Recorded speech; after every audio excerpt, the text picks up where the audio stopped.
ഞാൻ വയ്ക്കാൻ പോകുന്നത് ബീഫ് കറിയാണ്. അതിലേക്ക് സവാള, പച്ചമുളക്, കറിവേപ്പില, ഇഞ്ചി വെളുത്തുള്ളി ഇടിച്ചത്, കൊച്ചുള്ളി, തക്കാളി, വറയിടാനുള്ള മുളക്, മഞ്ഞൾപ്പൊടി, മുളക് പൊടി, മല്ലിപ്പൊടി, ഗരം മസാല, വെളിച്ചെണ്ണ, ഉപ്പ്. ഇനി ഞാൻ കുക്കർ അടപ്പത്ത് വെച്ച് എണ്ണ ഒഴിക്കാൻ പോവുകയാണ്. കുക്കർ വെച്ചു, ഞാൻ തീ കത്തിക്കട്ടെ. തീ കത്തിച്ചു അതിലേക്ക് ആവശ്യമായ വെളിച്ചെണ്ണ ഒഴിക്കാൻ പോവുകയാണ്.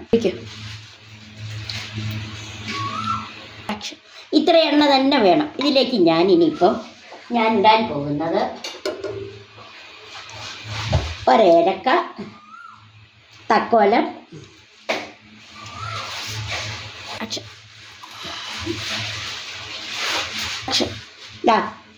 ഗ്രാമ്പു. അപ്പോൾ ഞാനിതിൽ ഏലക്ക, ഗ്രാമ്പു, തക്കോലം ഇത്ര ഇട്ടിട്ടുണ്ട്. അതിൻ്റെ കൂടെ ഞാൻ സവാള ഇടുന്നു, പച്ചമുളക് ഇടുന്നു. അതിനോടൊപ്പം തന്നെ തക്കാളി ഇടുന്നു, ഇഞ്ചി വെളുത്തുള്ളി പേസ്റ്റ് ഇടുന്നു. എല്ലാം കൂടെ ഒരുമിച്ച് ഇടിയാണ്. ഇഞ്ചി വെളുത്തുള്ളി പേസ്റ്റ് ഇടുന്നു. അതൊന്ന് ഇളക്കട്ടെ.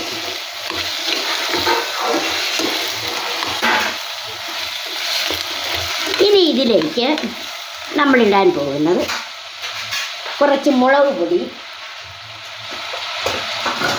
ഇതിലേക്ക് ഇടാൻ പോകുന്നത് കുറച്ച്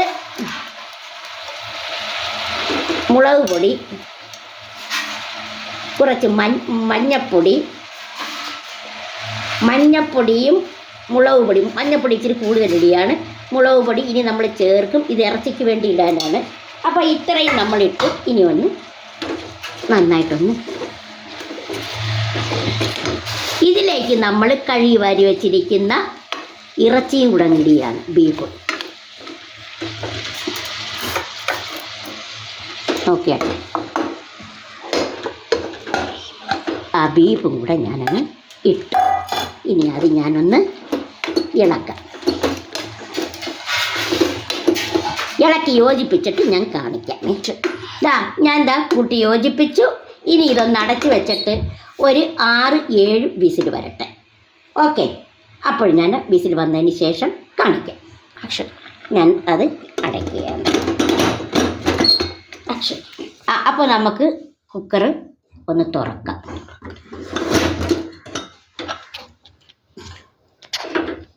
വെള്ളം ഇറങ്ങിയിട്ടുണ്ടല്ലേ.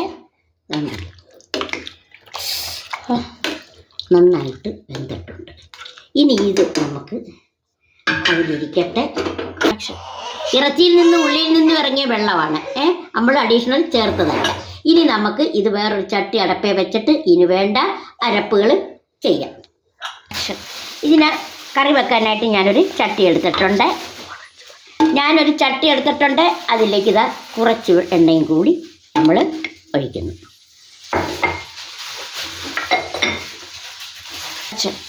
അപ്പോൾ നമ്മൾ എണ്ണ ചൂടാകുന്നു. ഒരു 2, ഒത്തിരി കടുക് വേണ്ട, ഒരു 2 കടുക് ഇട്ടു, അത്രയും മതി.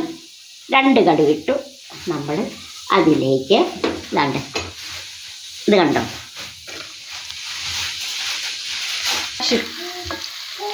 2 വറമുളകും കൂടി ഇടാം.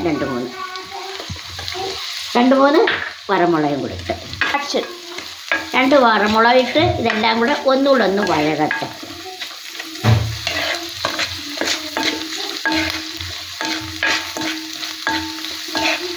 ഇത്തിരി കറിവേപ്പിലയും കൂടെ ആഡ് ചെയ്യാം.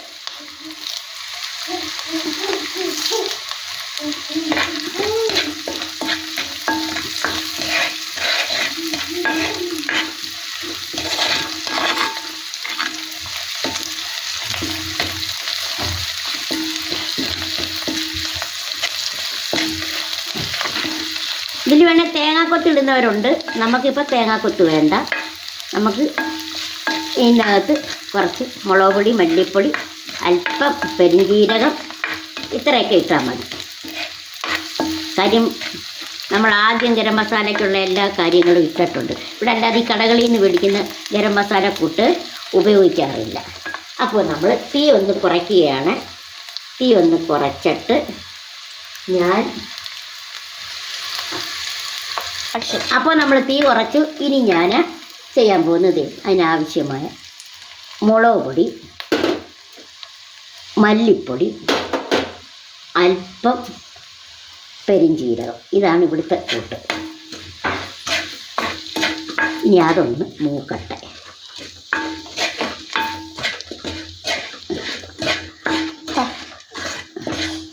നല്ല വാസനയുണ്ട്. കാരണം ഈ കറിവേപ്പിലയും മുളകും ഉള്ളിയും എല്ലാം കൂടെ വെളിച്ചെണ്ണയിലൊന്ന് മൂക്കുന്നതിൻ്റെ നല്ല വാസനയുണ്ട്.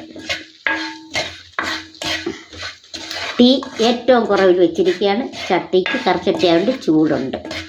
കരിയാതെ നമ്മൾ മൂപ്പിച്ചെടുക്കുകയാണ്. ഇതിലേക്ക് നമ്മൾ വേവിച്ച് വെച്ച ബീഫ് കറി ഒഴിക്കുകയാണ്.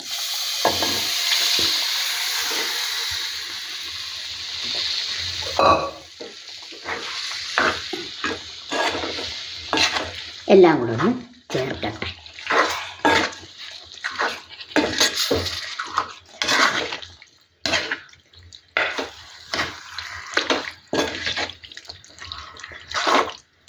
നമ്മൾ പ്രത്യേകം വെള്ളം ഒന്നും ഒഴിച്ചിട്ടില്ല.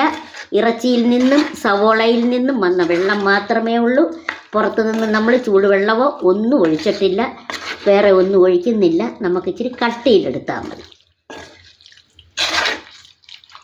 ലൂസായിട്ട് എടുക്കേണ്ടവർക്ക് തിളപ്പിച്ച വെള്ളം ഇതിനോടൊപ്പം ശകലം ഒഴിക്കാം. ഇനി ഇത് നമുക്ക് അടച്ചു വെച്ചിട്ട് ഒന്നും കൂടെ ഒന്ന് വേവിക്കാം.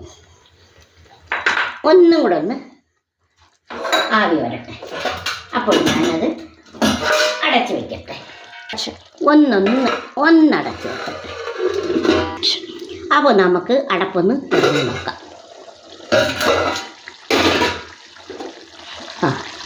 ബീഫ് കറി റെഡിയായി. ഫ്ലെയിം ഞാൻ അടച്ചു. ബീഫ് കറി ഇതാ നല്ല സ്മെല്ല്, നന്നായി കഴിക്കുന്നു.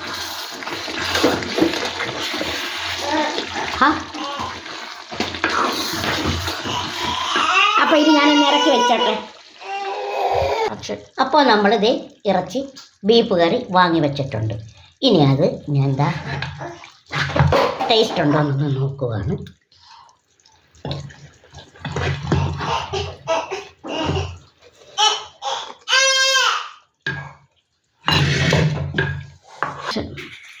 ബീഫ് കറിയും കപ്പയും മൂക്ക് കൊടുക്കുന്നു. ടേസ്റ്റ് ചെയ്ത് നോക്കൂ. ഞാൻ ടേസ്റ്റ് ചെയ്യാൻ പോകണേ. അരി എടുക്കണം.